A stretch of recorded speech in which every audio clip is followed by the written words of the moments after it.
Sabi niya sa akin, paano mama kung ako ay bumagsak? Sabi ko, kung ikaw ay bumagsak sa UP entrance exam, syempre sabi ko,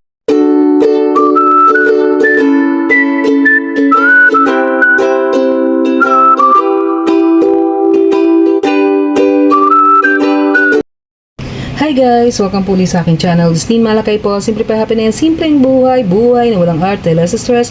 Join me guys sa aking simpleng vlog for today. Isang magandang buhay po sa ating lahat.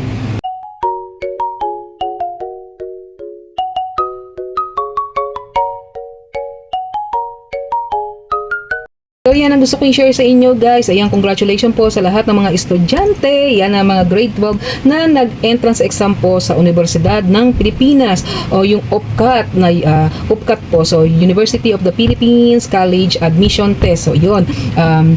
Ako po ay may dalawang anak. So kambal po kasi ang aking anak. So sila po ay ayan, kumuha po ng exam nung August 1. So Saturday yun, August 1 and 2 po. So yun, yung aking anak ay parehas August 1. So alam nyo guys, ayun, napakadami pong kumuha noon. So magkahiwalay po sila ng tawag dito yung pinag-examan po, yung isa sa Diliman, then yung isa sa Manila. So yung aking anak po kasi, tinanong niya ako, sabi niya sa akin, paano mama kung ako ay bumagsak? Sabi ko, kung ikaw ay bumagsak sa UP entrance exam, syempre sabi ko, wala naman tayong magagawa doon kasi hindi mo na-meet siguro yung requirements kaya hindi ka pumasa. Pero sabi ko, okay lang yun kasi sabi ko, ang Universidad kasi ng Pilipinas, UP, ayan, University of the Philippines kasi, syempre, talagang maganda doon guys at kasi talagang yun ang pinapangarap ng bawat mga estudyante. Pero at saka syempre alam naman natin na talagang pag doon ka graduate, wow talaga. So sabi ko sa anak ko, wala namang problema doon anak, kung hindi ka makapasa doon, okay lang, sabi ko.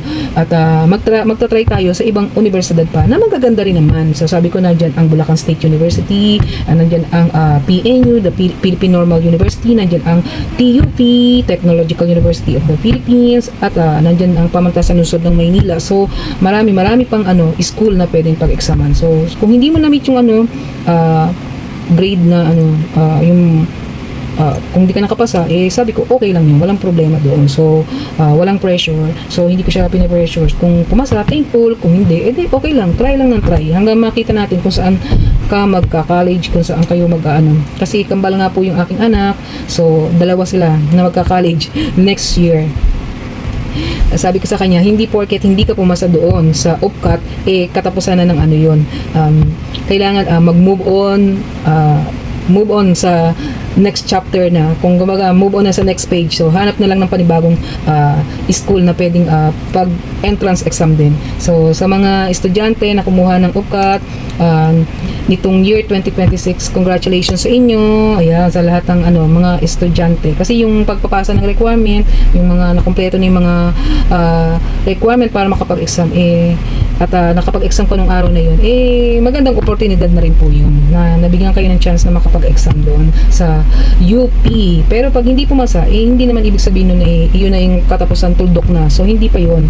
Marami pang universidad, marami pa. At dito sa amin syempre ang Pamantasan Lungsod ng Valenzuela. So yan, maganda po yun. Maganda po yung school namin dito sa Pamantasan Lungsod ng Valenzuela. So pag examan niyo po lahat siya mga school na mga state university na yan, at tuloy ang buhay. So yun lang ang gusto ko i-share, at kasi nagtanong yung aking anak. So isang magandang buhay po sa ating lahat, sa mga estudyante. Ayan, push lang tayo.